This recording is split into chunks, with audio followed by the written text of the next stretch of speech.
बिस्मिल्लाहिर्रहमानिर्रहीम। वेलकम बच्चों। आज हम चैप्टर नंबर 11 करने लगे हैं और नेशनल बुक फाउंडेशन को जैसे आपको पता है हम फॉलो कर रहे हैं। क्लास 10th है, ठीक है।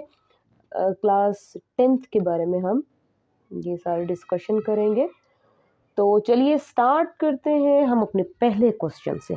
ओके, तो बड़े आसान क्वेश्चन है बच्चों, ध्यान लगा के कीजिएगा। Why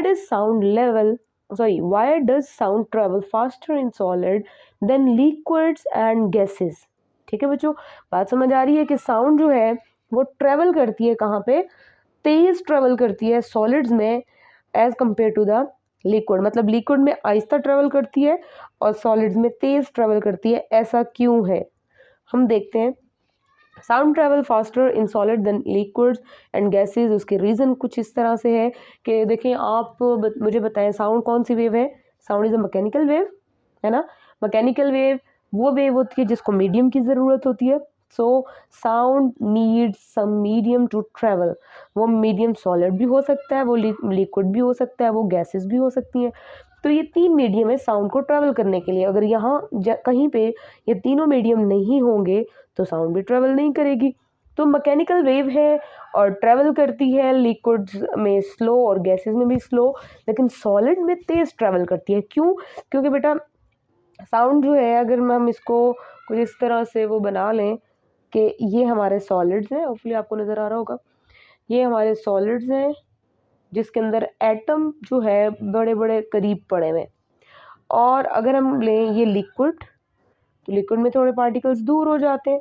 और अगर अब तीसरे नंबर पे लें हम गैस, तो गैस में तो पार्टिकल्स और दूर हो जाते हैं। तो बच्चों ये देखें, अगर यहाँ पे एक वेव आके पहले एटम को डिस्टर्ब करेगी तो वो जल्दी अगले को अपनी वाइब्रेशन पहुंचा देगा ना, फिर अगला नेक्स्ट को, फिर नेक्स्ट को, और इस तरह एक वेव चलती जाएगी और स्पीड क्या होगी, वो फास्ट होगी, ठीक है।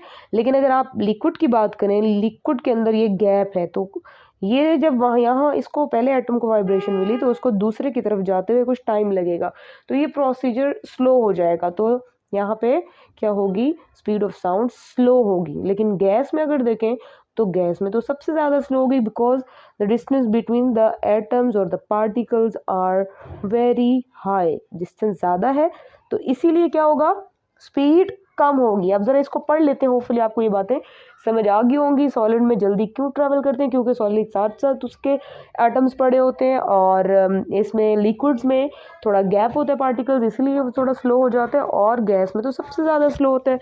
तो बच्चों देखते हैं, sound is a mechanical wave which travels from one point two another by vibration of particles. हाँ, वाइब्रेशन से ही ट्रेवल किया था ना, ये वाइब्रेशन गई थी।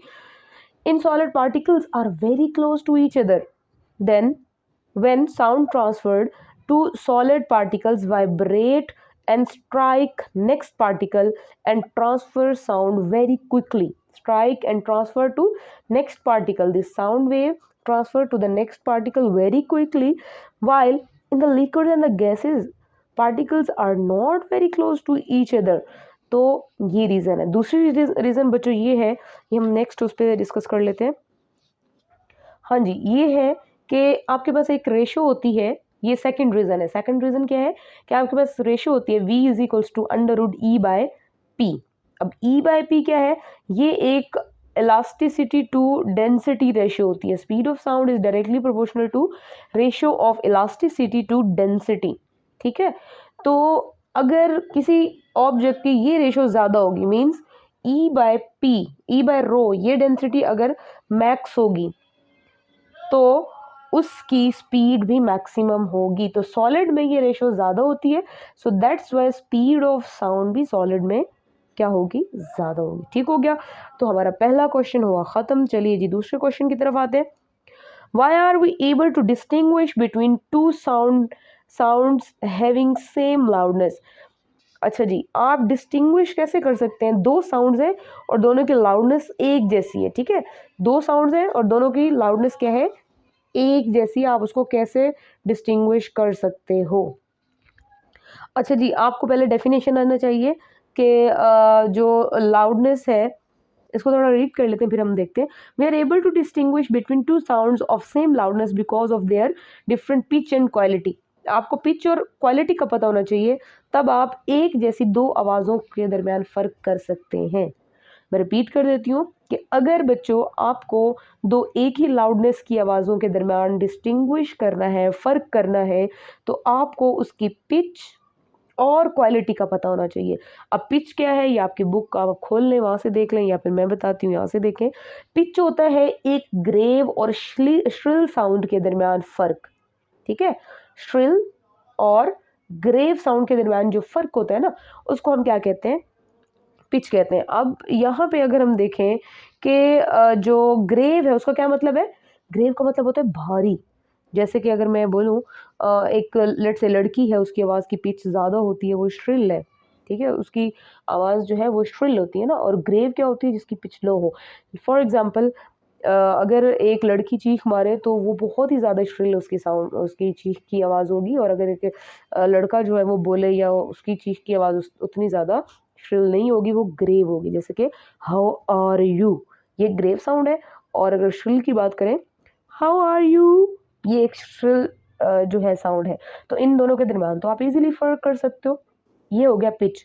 लाउडनेस में पिच की भी ज़रूरत है, ठीक है। यहाँ पर उन्होंने बताया भी, if a girl and a boy are talking to each other with the same loudness, their voices can easily be distinguish because of their different pitch. क्योंकि लड़की की आवाज़ पतली है और लड़के की भारी है। अगर वो बात कर रहे हैं तो आप इजीली ना भी देख रहे हो दोनों को, तो आप अलग से दूसरे रूम में उनकी आवाज़ों का पता चला सकते हैं कि ये कौन कौन बात कर रहे हैं। उसके बाद नेक्स्ट है जी, consider two boys are talking to each other with the same loudness. In this case, pitch of the two boys are same, but still you are able to difference between them, है ना। in this case pitch of the two boys are same but still we can distinguish, ठीक है। तो फिर भी हम क्या कर सकते हैं, उसके दरमियान फ़र्क कर सकते हैं। तो इसको हम क्या कहते हैं, same but still we can distinguish their voices, so it is possible due to the characteristics of the sound called quality और, ठीक है, टिम्बर। तो ये बच्चों हमारा था आज का सेकंड क्वेश्चन। थर्ड क्वेश्चन की तरफ आते हैं और उसको यहाँ से देख लेते हैं। थर्ड क्वेश्चन जो है उसमें क्या बताया हुआ है जी, थर्ड क्वेश्चन पढ़िएगा ज़रा। थर्ड क्वेश्चन में है जी, यहाँ से देख लेते हैं। Vibrating mobile phones on wooden table sound louder than held in hand। अगर आपने एक वुडन टेबल पे फ़ोन रखा हुआ है और फ़ोन की बेल ने रिंग किया है तो आपको वाइब्रेशन ज़्यादा सुनाई देगी। लेकिन अगर आपने हाथ में रखा हुआ है तो आपको उतनी आवाज़ नहीं आएगी। ऐसा क्यों होगा बच्चों, ये होता है सरफेस एरिया की वजह से। क्योंकि हाथ जो है उसको सरफेस एरिया क्या होगा, हैंड का सरफेस एरिया लेस होगा ना, लेकिन एक टेबल का जो सरफेस एरिया है वो क्या होगा, ज़्यादा होगा। तो जिस चीज़ का सरफेस एरिया ज़्यादा होगा तो वहाँ पे एटम्स भी तो बहुत ज़्यादा होंगे ना, तो हर एटम की वाइब्रेशन मिलके बहुत बड़ी वाइब्रेशन का कॉज बनता है। ठीक हो गया, पढ़ लेते हैं। Vibrating mobile phone on the wooden table sound louder than held in hand because surface area of the wooden table is greater than surface area of phone. वही बात आ गई ना कि surface area of wooden table के, एक wooden table का surface area ज़्यादा है और सरफेस एरिया ऑफ फोन, ये सरफेस एरिया ऑफ फोन के सरफेस एरिया से वुडन टेबल का ज़्यादा है, तो इसीलिए वो वाइब्रेट करता है। अब इसके एक्सप्लेनेशन बच्चों देख लेते हैं। Loudness of sound is directly proportional to the surface area of the vibrating body. मतलब लाउडनेस का जो ताल्लुक है सरफेस एरिया से वो डायरेक्ट है। जितना सरफेस एरिया ज़्यादा होगा उतनी लाउडनेस ज़्यादा होगी। तो बस आप आगे समझ लें कि अगर मोबाइल यहाँ पे पड़ा हुआ है तो इसका सरफेस एरिया ज़्यादा है ना टेबल का, एज़ कम्पेयर टू अगर आपने हाथ में उठाया हुआ है तो हाथ का तो सरफेस एरिया कम है। ठीक हो गया, होपफुली ये बात आपको समझ आ गई होगी। चलते हैं जी नेक्स्ट क्वेश्चन की तरफ।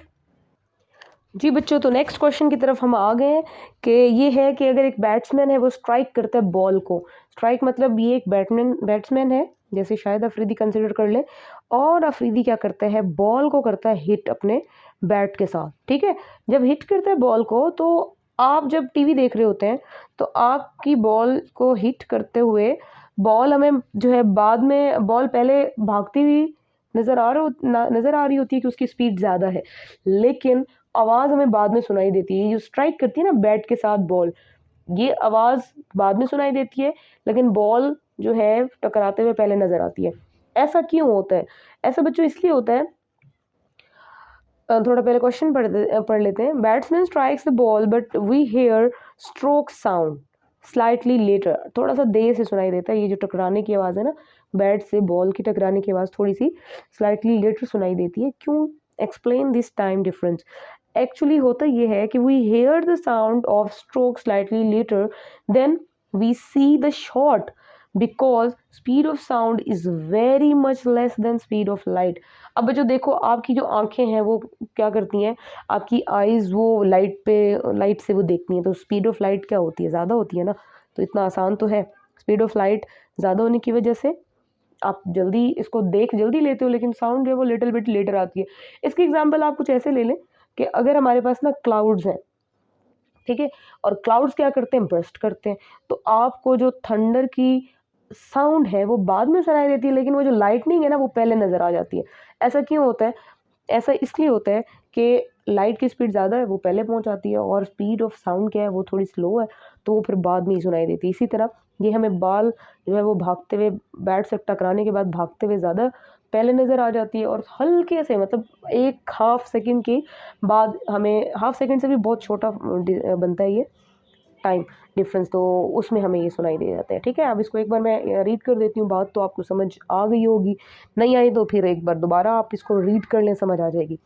We see, when we see something we need light. देखा, जब हम किसी चीज़ को देखते हैं ना तो हमें लाइट की ज़रूरत पड़ती है, light ray. And when we hear something we need sound waves, as we know that speed of the light is much greater than speed of sound, so we can see the stroke earlier than we hear its sound because light reaches us earlier than sound. That's why we hear the stroke sound slightly later.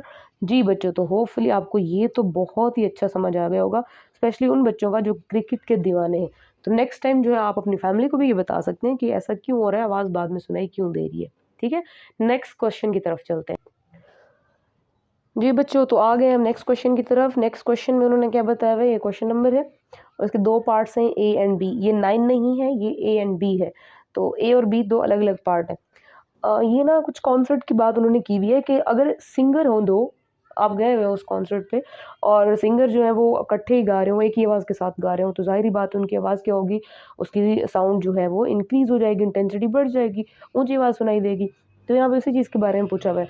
उसके अलावा वो कहते हैं कि intensity intensity level of sound जो है वो double होगा या ट्रिपल होगा या ज़्यादा होगा, क्या होगा वो हमने निकालना है। कि अगर दो सिंगर इकट्ठे गाना गा रहे हो और दोनों की ही जो इंटेंसिटी लेवल है वो 60 dB हो, तो हम क्या करेंगे, हम कैलकुलेट करेंगे नंबर 1 ए पार्ट कि intensity of the sound in the hall is double. कैसा है, अगर यस तो हम एक्सप्लेन करेंगे और देखेंगे इंटेंसिटी लेवल जो है वो डबल होता है या डबल नहीं होता या उससे भी ज़्यादा होता है। चलें जी, ए पार्ट को हम अच्छे से देख लेते हैं। Yes, the intensity of the sound in the hall will be, क्या होगा, एड इट अप। क्यों? क्योंकि देखे ना 60 और 60 क्या हो जाएगा, इंक्रीज कर देगा ना, एक ही इंटेंसिटी में दोनों आ रही हैं, दोनों जो है उनके फेजेस भी सेम है, तो क्या होंगी, बढ़ जाएंगी ना वेव, तो डबल हो जाएंगी। जैसे अगर दो बच्चे बैठ जाएं और इकट्ठे बैठ के गाना ऊंची आवाज़ में गाना शुरू कर दें, एक ही गाने को स्टार्ट करें, तो वो क्या होंगे, उनकी आवाज़ें ज़ाहिर बात ऊंची होंगी। When two singers are singing simultaneously with intensity of 60 dB, अगर 60 dB से क्या कर रहे हैं, हर एक गा रहा है, each corresponding intensities will be 1 into 10 power minus 6, उनकी इंटेंसिटी ये बन रही है। ठीक हो गया, और दोनों ऐड हो जाएंगी तो कितनी बन जाएंगी, डबल हो जाएगी ना, 2 into 10 power minus 6 हो जाएगी वॉट पर मीटर स्क्वायर। और इसी तरह अगर बी पार्ट को देखें तो बच्चों ये भी बहुत आसान है, ये ऊपर ए पार्ट ही नज़र आ रहा होगा आपको, बी पार्ट यहाँ से देख लें, ये है, इसको देखना है। Intensity level of the sound will be increased by 3 decibel, दो डबल नहीं होता बल्कि ट्रिपल हो जाती है। क्यों ऐसा होता है, हमें पता है कि जो लेवल का डिफरेंस है वो किसके इक्वल होता है, 10 log I over I not. अब आई क्या होती है, आई जो बड़ी इंटेंसिटी है वो होती है, और आई नॉट एक रेफरेंस इंटेंसिटी होती है, इसको हम क्या लेते हैं, 1 into 10 power minus 12 लेते हैं ना। ठीक है, आगे इसकी कैलकुलेशन भी की हुई है, लेकिन यहाँ पे इन्होंने 6 ली हुई है क्योंकि इसी इंटेंसिटी से वो मूव कर रहे हैं ना। ठीक है, आई नॉट बच्चों 6 ली हुई है, और आई कितनी है, मैक्सिमम अभी हमने पीछे देखी थी ना, कितनी है, 2 into 10 power minus 6 वॉट पर मीटर स्क्वायर। ठीक हो गया। और ये है I0 वॉट पर मीटर स्क्वायर। तो चलिए जी हम इसका कैलकुलेट कर लेते हैं। Here I is combined intensity of two sound, ये कंबाइंड इंटेंसिटी है दो साउंड की, दोनों सिंगर की। और I0 is the reference intensity and is taken as the intensity of the single sound. तो अगर हम इसको कैलकुलेट करें, delta beta means difference of intensity level is equals to 10 log I over I0। इसके अंदर put कर देना values 2 × 10⁻⁻6, 1 × 10⁻�6। ठीक है, तो इसको आप सॉल्व करें तो 6 और 6 तो एक दूसरे से कैंसिल हो जाएगा, 2/1 रह जाएगा। ठीक है, तो log 2/1 को अगर हम लें तो 1 का तो वैसे भी log 1 0, और ये कुछ इस तरह बच्चों एक स्टेप मिस है यहाँ पे, मैं लिख देती हूँ। 10 यहाँ पे आ जाएगा log 2 माइनस log 1। अब log 1 क्या है, ये हमारे पास 0 है, तो ओनली हमारे पास क्या बचेगा 10 log 2। तो ये 10 log 2 अगर हम लेंगे तो इसका क्या आएगा आंसर, ये कुछ ये आएगा। ठीक है, log 2 ले लें। मेरे पास यहाँ पे कैलकुलेटर भी था, लेट मी चेक। ओके, तो कैलकुलेटर से कैलकुलेट कर लेते हैं बच्चों। हाँ जी, ये हमारे पास कैलकुलेटर है, चलिए कर लेते हैं। log 2 ये हमारे पास log है और इसका लेना है 2, ब्रैकेट बंद, और ये आंसर आ गया। और इसको हम मल्टीप्लाई करेंगे, यही आंसर है ना, बिल्कुल, और मल्टीप्लाई करेंगे 10 से, तो ये आ गया 3.0 × 10 पावर। तो बस 3 ही लिख दें तो आई थिंक इट्स इनफ। ठीक है, तो ये हमारा अगला क्वेश्चन हो गया। चलते हैं नेक्स्ट क्वेश्चन की तरफ।